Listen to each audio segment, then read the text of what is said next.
Hello everyone, welcome to my YouTube channel. और जैसा कि आप लोग जानते हैं कि सीटेट का जो एप्लीकेशन फॉर्म है वो फिल हो रहा है और इसका एग्जाम जो है दिसंबर 2022 में होने वाला है। और ये जो एग्जाम है आपका वो ऑनलाइन ही होगा, यानी कि सीबीटी मोड में होगा और ये 1 महीना तक यानी दिसंबर से जनवरी तक चलेगा। तो इसमें जो सबसे इम्पोर्टेंट है सीटेट में वो होता है कि हम भाषा का चयन कैसे करें, लैंग्वेज को कैसे चूज करें हम लोग। तो सीटेट ने एक अपने ऑफिशियल वेबसाइट पे एक बुलेटिन जारी किया है जिसमें कि बहुत सारी जानकारी उन्होंने दी है। आप लोग चाहें तो ऑफिशियल वेबसाइट पे जाके उस पीडीएफ को आप लोग खुद भी पढ़ सकते हैं, समझ सकते हैं, जिसमें कि बहुत सारी बातों के बारे में जो कैंडिडेट को डाउट्स होते हैं उसको उन्होंने क्लियर करते हुए सारी चीजों को बताया है। उसी में से एक है कि भाषा का हम लोग चयन कैसे करें, जो कि आज हम लोग इस वीडियो में समझेंगे। तो इसीलिए इस वीडियो को लास्ट तक देखिए और समझिए कि भाषा का जो चयन है वो हमें कैसे करना है, किस तरह से।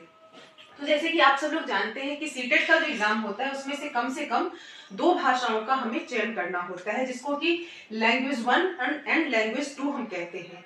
और एक चीज और सबसे इम्पोर्टेंट है कि जो भाषा आप फर्स्ट लैंग्वेज में जिस भाषा का आप चयन करते हैं उसको आप सेकेंड लैंग्वेज में चयन नहीं कर सकते, यानी कि दोनों ही फर्स्ट एंड सेकेंड में 2 भाषा आपको चयन करना होता है। अगर एग्जाम्पल के लिए हम लोग मान लेते हैं कि लैंग्वेज 1 में हमने हिंदी को चूज किया, तो लैंग्वेज 2 में भी हम हिंदी को नहीं चूज कर सकते हैं। लैंग्वेज 2 में जो बाकी भाषाएं हैं जैसे कि इंग्लिश, संस्कृत, उर्दू या जो भी अन्य भाषाओं की उसमें सूची बनाई गई है, सारी भाषाओं की लिस्ट उसमें दी गई होती है।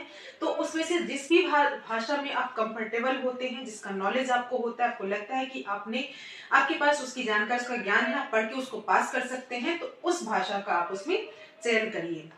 ज्यादातर लोग हिंदी या इंग्लिश, हिंदी या संस्कृत, हिंदी या उर्दू का चयन भाषा में करते हैं।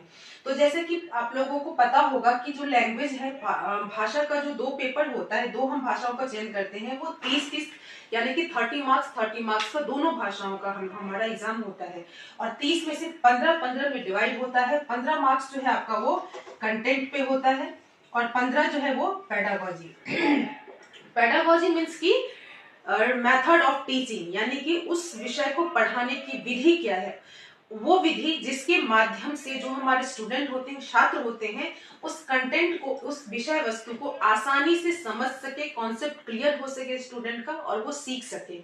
तो उसी विषय को मान लीजिए हिंदी, तो हिंदी की पेडागोजी, हिंदी को सिखाने की विधि जिससे बच्चे सीख सके।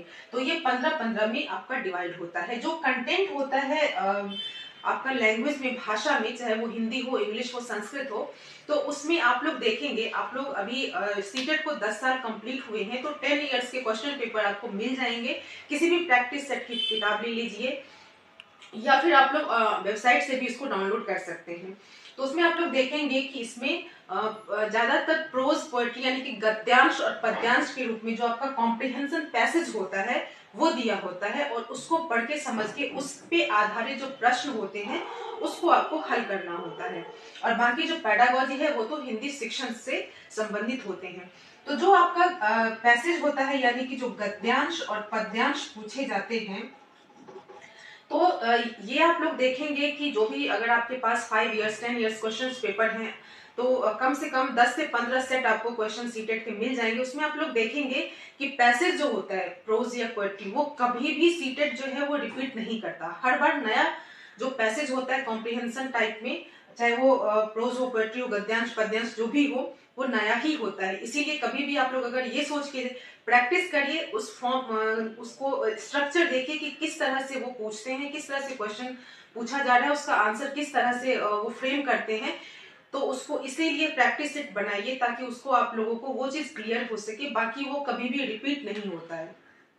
तो इसीलिए यहाँ पे जो लैंग्वेज 1 है और लैंग्वेज 2, तो आप लोग जब भी भाषा का चयन करें तो लैंग्वेज 1 में हिंदी को ही चयन करिए, क्योंकि भाषा 1 जो है, लैंग्वेज 1, वो ज्यादा डिफिकल्ट, थोड़ा सा डिफिकल्ट होता है अकॉर्डिंग लैंग्वेज 2 के।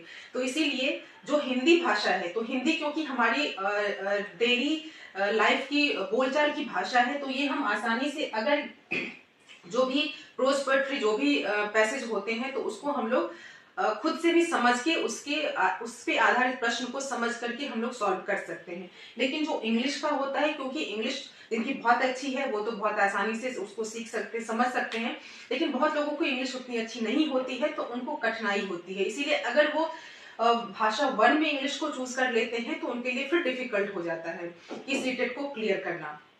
इसीलिए आप लोग लैंग्वेज 1 में हमेशा हिंदी को चयन करिए और जो लैंग्वेज 2 है उसमें इंग्लिश को चयन करिए, ताकि आसानी से आप लोगों का जो दोनों लैंग्वेज का पेपर है वो आसानी से क्लियर हो सके। और इंग्लिश में भी जो आपका 15 टोटल 30 मार्क्स का होता है।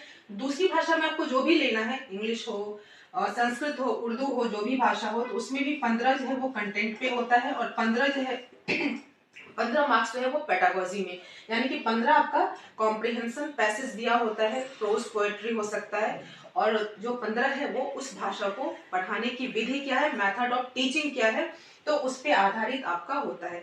तो इस तरह से आप लोग जब भी भाषा का चयन करिए तो ये देख करके कि भाषा जो है जो 2 लैंग्वेज का पेपर होता है उसमें फर्स्ट जो है वो थोड़ा डिफिकल्ट हार्ड होता है, सेकेंड उसके अकॉर्डिंगली थोड़ा सा इजी होता है। इसीलिए हमेशा लैंग्वेज 1 में हिंदी चयन करिए, जो लैंग्वेज 2 है उसमें आप लोग इंग्लिश का, संस्कृत का या उर्दू जो भी आपको लगे उस भाषा को चूज करिए और अच्छे से तैयारी करके एग्जाम को क्लियर करिए। Thank you.